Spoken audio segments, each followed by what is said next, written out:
The other thing which I think is important is you start off this league 3x3 only. Oh, hell yes. Hell yes. No, no, no, no, no. Yeah. Let's be clear about that. This is about the Rubik's Cube. This is about Yeah. 3x3. Now, I keep hearing this argument. Like, why would non-cubers want to watch cubing? Well, why do I want to watch rugby? I don't play it. Exactly. I Yeah. can't play it. I'm 75 kgs. I'd be killed if I tried to play rugby. Like, I'm never going to play, but I understand the game. I love to watch it, and it's fun, and it's an exciting community thing to be a part of. So, take us through your vision. Take us through your vision, Manu, of what we're talking about here, and maybe is there fundamental stuff we need to understand about your vision first?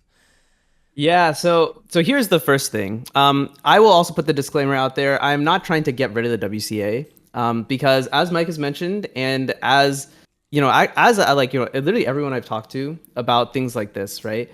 We're all like, the WCA is really, really, really good at drawing in new cubers, right? Like, people will just show up to a cube competition and just to do it, right? So the WCA is really good at that. So there's no point in scrapping the WCA. No. My thought is, let's say that you have like some sort of circuit, right? And you have some sort of, you could call it a league, if you will, you could call it a circuit, where you have people who have to qualify for a championship, a world championship of some kind.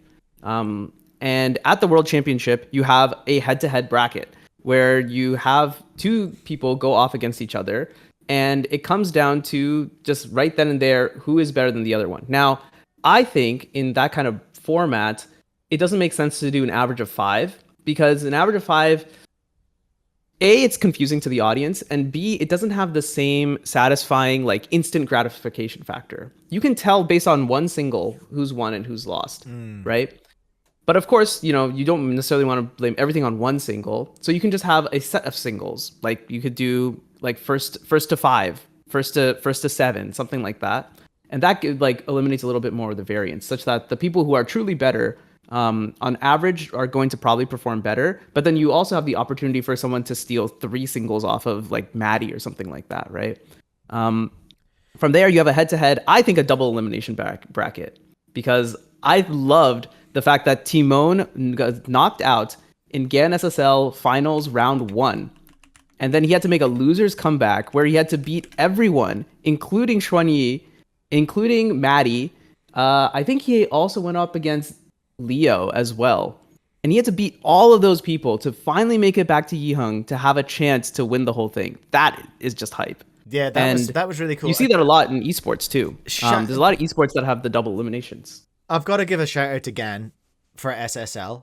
I think there was some issues with tech, and there were some issues with venue and having people in the venue, but the shape of it, the way it was laid out, and the format of the competition and the production value, honestly, was awesome.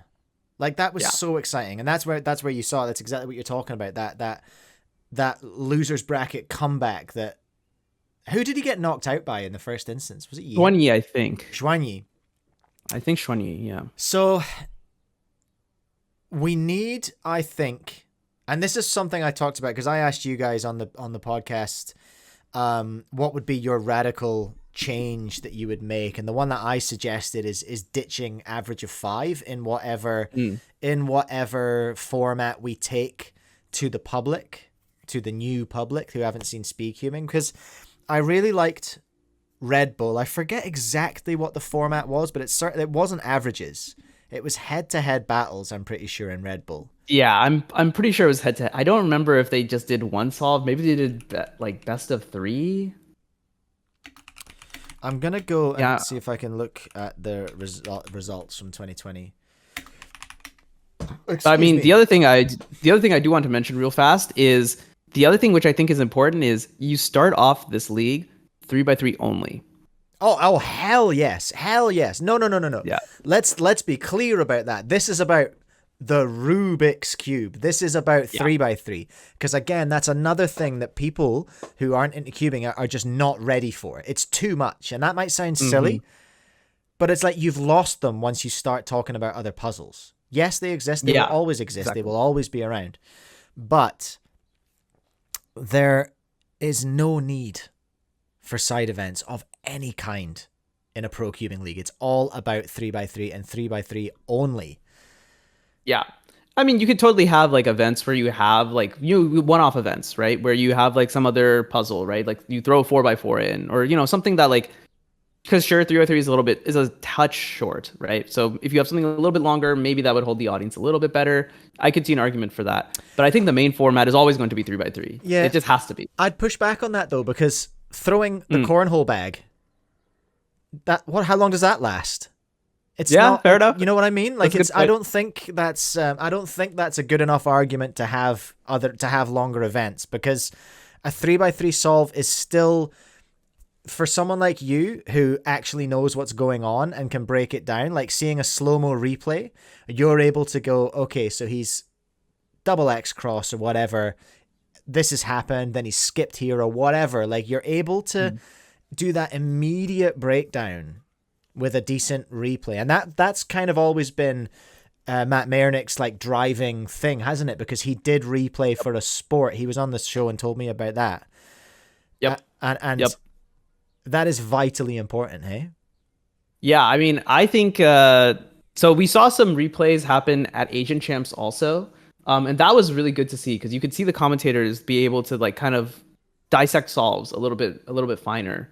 But yeah, Mayernick is like the only one I think who does it at the level that is kind of required at like a premier production level, similar to what you would see on TV. Yeah, right. And the is just great. Like there are so many times where I look at a solve, I'm like, oh, okay, I think he did this, right?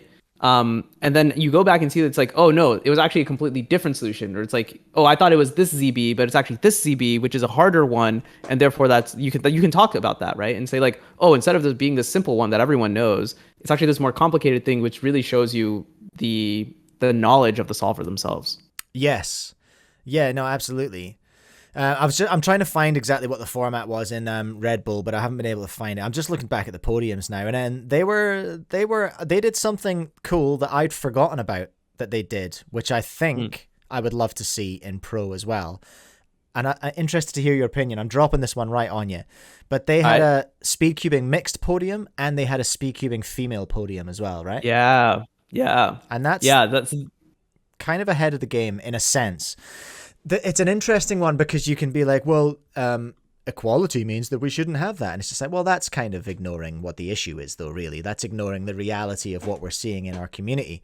It may be that one day, once female representation in cubing is higher, if that ever happens, that we do have a genuine competitive mixed podium.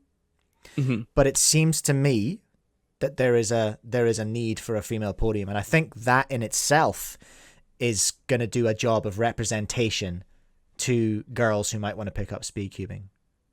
Yeah, it's very possible. And not to get political, but I think there's a difference between equality and equity. And I think, we should, as a community, do what we can to promote people in like smaller groups, right? I don't know if marginalized communities, I don't know what the kind of connotation that has, so I'm not going to specifically use that. But yeah, I think like, for example, at NAC this year, they like recognized the women North American champions. I thought that was cool. Mm-hmm. It's cool that they were all able to be there and all able to like take the spotlight during the award ceremony where, everyone can like recognize them. That's pretty cool, I think. Yeah, right. I like that a lot. It's interesting looking back at these names now. The speedcubing mixed, Max Park, Timon Koloshinsky, that's not changed much. Patrick Ponce is there. Speedcubing female was Juliette, Dana Yee, Magdalena. Yeah, I don't know Magdalena. No, there's still Magdalena's. She's the female world record holder. Is she? I didn't. Yeah. What a goober! I just assumed that was Juliette. Oh no! I mean, I think Juliette still has the female OH world record. That's right. But Magdalena has I think she has a couple female world records across a couple events. She's very, very good. Okay, I'll have to check that out. Thank you so much for watching. Please do leave a like if you enjoyed the video, and subscribe if you want to see more. I stream once a week and I release videos pretty much every day. Also, use code CUBECAST to save 5% at speedcubeshop.com, Cubing Life Academy, speedcube.nz, lastlayercubing.com. Have fun, solve cubes, and I'll catch you in the next one.